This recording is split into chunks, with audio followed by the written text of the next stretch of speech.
दोस्तों, आप लोग जानते हैं इंसान के लिए सोना बेहद ज़रूरी है। हम लोग सभी रात होते ही सो जाते हैं और सोने से हमारी बॉडी रिलैक्स हो जाती है और दिन भर की थकान भी मिट जाती है और सुबह उठते ही हम लोग काफ़ी फ्रेश फील करते हैं और रोज़मर्रा के काम में हम लोग वापस लग जाते हैं।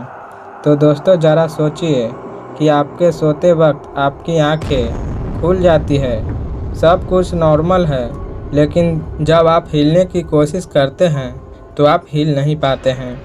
आपकी आंखें खुली हुई है पर आप हिल नहीं सकते। आप हाथ पैर हिलाने की कोशिश करते हैं लेकिन आप असमर्थ रहते हैं। और दूसरी डराने वाली बात यह है कि आप किसी को आवाज़ देना चाहते हैं, आपके मुंह से आवाज़ ही नहीं निकल रही है, सिर्फ आपकी जुबान हिल रही है। यानी आप हिल भी नहीं सकते और कुछ बोल भी नहीं सकते हैं, सिर्फ आपकी आंखें खुली है। सिर्फ आप देख सकते हैं कि आपके आसपास में क्या है।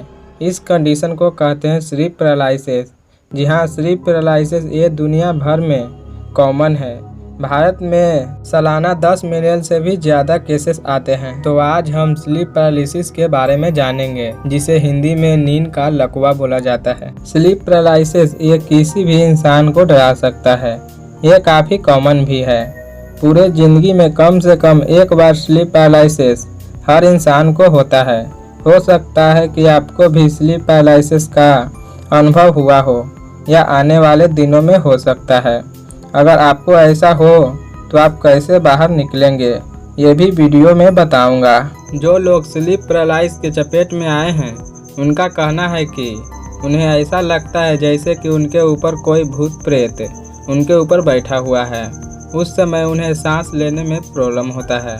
ऐसा लगता है मानो कोई उनके छाती पर बैठकर जोर से गला को दबा रहा हो।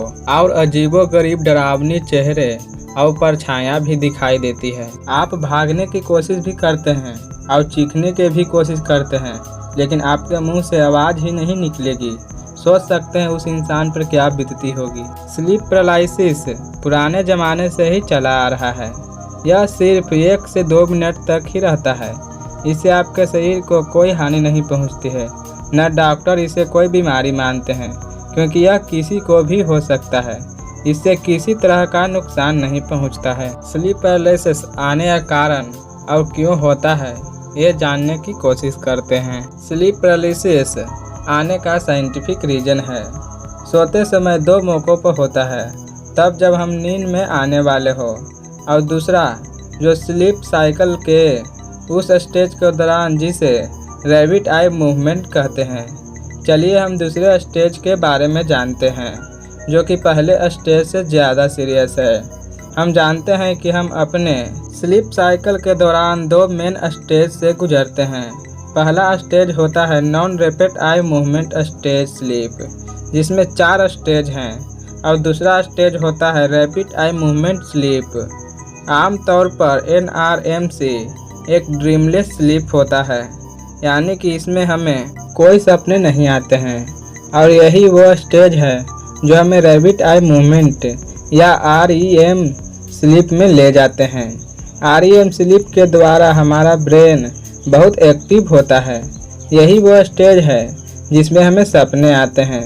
इस स्टेज की एक और खासियत ये भी है कि इस स्टेज में हमारे बॉडी की मसल काम नहीं करते हैं, यानी कि आप अपने शरीर का कोई भी अंग को हिला नहीं सकते हैं।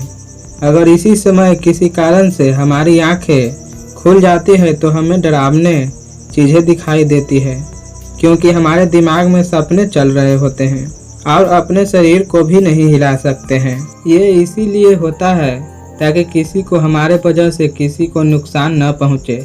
इससे हमारे शरीर का भी नुकसान नहीं पहुंचता है। बात रही इससे बाहर आने की, आप लंबी लंबी सांसें लें और अपने हाथों और पैरों की उंगलियों को हिलाने की कोशिश करें और ये सोचें कि यह सिर्फ 1 से 2 मिनट तक ही रहेगा। आप आने वाले वीडियो में जानेंगे कि किसी की मृत्यु होने के बाद किसी और व्यक्ति पर उसकी आत्मा कैसे आ जाती है, साइंटिफिक तरीके से। आप आने वाले वीडियो को देखना चाहते हैं तो हमारे चैनल को सब्सक्राइब कर लीजिए, वीडियो को लाइक कर दीजिए और अपने दोस्तों में शेयर कर दीजिए। वीडियो देखने के लिए धन्यवाद।